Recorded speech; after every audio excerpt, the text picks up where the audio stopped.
We're back at Neyland Stadium after a very ugly win. I'm Caleb Jarreau. That's Eric Woods with the Daily Beacon. Tennessee took home a 20-13 win tonight against Texas A&M.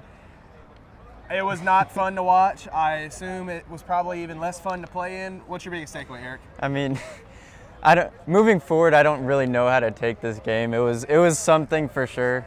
It was something we have never seen under Josh Heupel. We've seen a bad offensive performance, but we haven't seen them pull out a win with a bad offensive performance. So I mean, that's the biggest takeaway, is this team found a way to win, and I don't know what this means moving forward, but for today it meant they won, and they're in a pivotal stretch of their schedule right now, and they started it off with a win. So I think that's the biggest takeaway.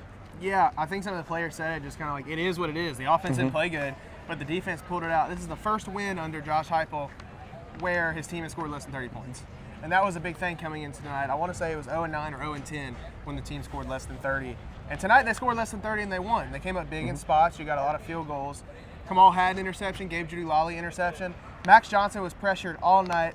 Who stood out most to you on that defensive side, and kind of moving forward, how do you think tonight's defensive performance can help the coming weeks of SEC play? I mean, I hate to single out a single player, but I mean, obviously the whole defensive line, they were destroying Max Johnson all night, just constantly putting him under pressure. You have James Pierce, of course, who all season has just been a playmaker, and he was credited with 1 sack, I believe, and it felt like their Virginia game, and then I think it was last week where he had another big game, and I mean, he just finds a way to make sure he's on the field, and I think he's the biggest takeaway. And you see them just pressuring the quarterback. The defense is playing really well. The DBs are playing really well too. You have Kamal Haddon, who I mean, he's had his criticism last year and then against Florida too, but I mean, he's playing really good football. I don't know if I'm ready to call him like a great corner, but he's playing good football for sure. Yeah, you talk about the defense. Tennessee outgained Texas A&M tonight, 332 to 277. In that 332, Joe Milton only got 100 yards passing. It was not the performance that Joe Milton wanted tonight, or that the team wanted from Joe Milton. You had to lean on Jalen Wright a lot tonight. You had to lean on that rushing attack. Jalen Wright finished with a 136 by himself, and then you have the other running backs backing him up. Joe Milton struggled mightily. What did you see from him? There were times tonight where just the offense could not function. I mean, he hasn't played an amazing game yet, I'll say that. But tonight was the first time where I was like, okay, his play could really lose them this game, because I mean, you look in back here, Gabe Judy Lally, he had a long interception return. The ball was thrown right to him, brought it down here to the 6, and you can't put the ball in the end zone from 6 yards away. And this is a Josh Heupel team where, I mean, you don't see a Josh Heupel team and think, oh, they can't score. Another interception in double coverage. Yeah. Where we see Joe Milton look the route down and then throw into double coverage, and the safety picks us off. I think it was against South Carolina. I want to say it looked like the exact same play, exact same result. It's mental mistakes like that, Eric, that worry me about this team and about Joe Milton moving forward. Because like you said, in SEC play, when 3 points could be the difference between a win or a loss, you can't have mental mistakes, and you can't have your quarterback sputtering and the offense not working. I mean, especially at home also. Yeah. I mean, they go to Tuscaloosa next week. Like what? Yeah, that's not going to be a friendly environment, and this team has not played well on the road already.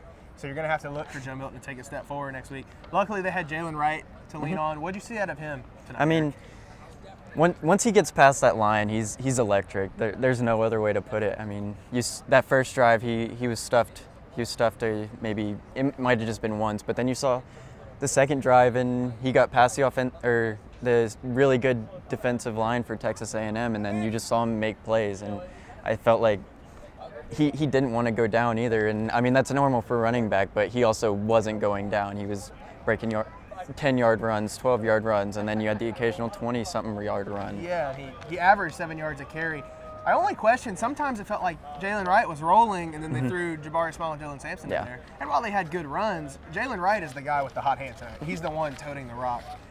I felt like they could have fed him more when Dylan Sampson and Jabari Small went in. It kind of led to some of those stalled out drives. What do you think about that rotation? I mean, It's tough because they're obviously they're all really good backs. I mean, but Jerry Mack, running backs coach, he said in the offseason he's going to ride the hot hand, and Jalen Wright was a hot hand tonight, and he probably could have ran for 200 yards if he really wanted to, and that was really surprising because I mean, the build up to this game was that this defensive line does not give up rushing yards. I mean, 23 yards to Alabama, 77 to Miami, in their 2 losses, but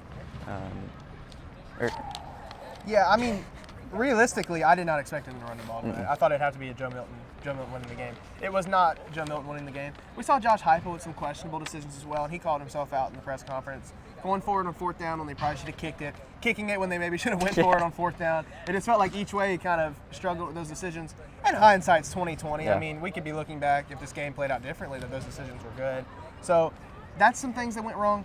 You got bailed out tonight by D. Williams because D. Williams, Jackson Ross punts it down that end of the field. D. Williams downs it at the 1. Then A&M can't get anything going. Their offense was just as bad as Tennessee's tonight. They punt it back to D. Williams, and he returns it for a 39-yard touchdown. That changed the course of this game, changed the momentum, got Tennessee back into this game. Because before those 2 plays from D. Williams, who is not a guy that's on the field every down, I was 100% thinking they were going to lose this game. Oh yeah. I mean, I'll be honest. Even after that point, I was like, okay, this is looking a little rough. But then, I mean, you come down and make that play, and the offense can't score. I mean, the defense isn't bound to score either. Like, they're not scoring. You'd like a pick 6, but Yeah. but I mean, he made what I thought were the 2 biggest plays of this game. You saw he was the one that caught the Jackson Ross's punt on the 1-yard line, right? he So downed the yeah, punt. he downed the punt there. He might have stepped in the end zone. I don't Well, in know. college, and I could be wrong, in college, I'm pretty sure it's just the ball crossing the plane, is it not? Okay. Or is it foot as well? I don't. There's so many. D. Williams said that he looked down at his feet, but he heard the referee signal it down at the 1, so he threw the ball to the referee and he ran off. Yeah, I mean that's all you got to do. Yeah, I mean, especially it with the wasn't. officiating tonight was not the best. No. So D. Williams changed the course of this game, I would say. And we also got some news that D. Williams has been working out with the offense. He said it himself, plus Jalen Wright said he's on the offensive side now. So with the wide receivers, how they are, and kind of the failing, I wouldn't say failing core, but I mean, you lose Brew McCoy, there's obviously going to be a drop back from your starting wide receiver. Ramel Keaton had a drop tonight that was massive, could have changed the course of the game. Putting D. Williams in that group, throw him a screen. Yeah, See what happens. exactly.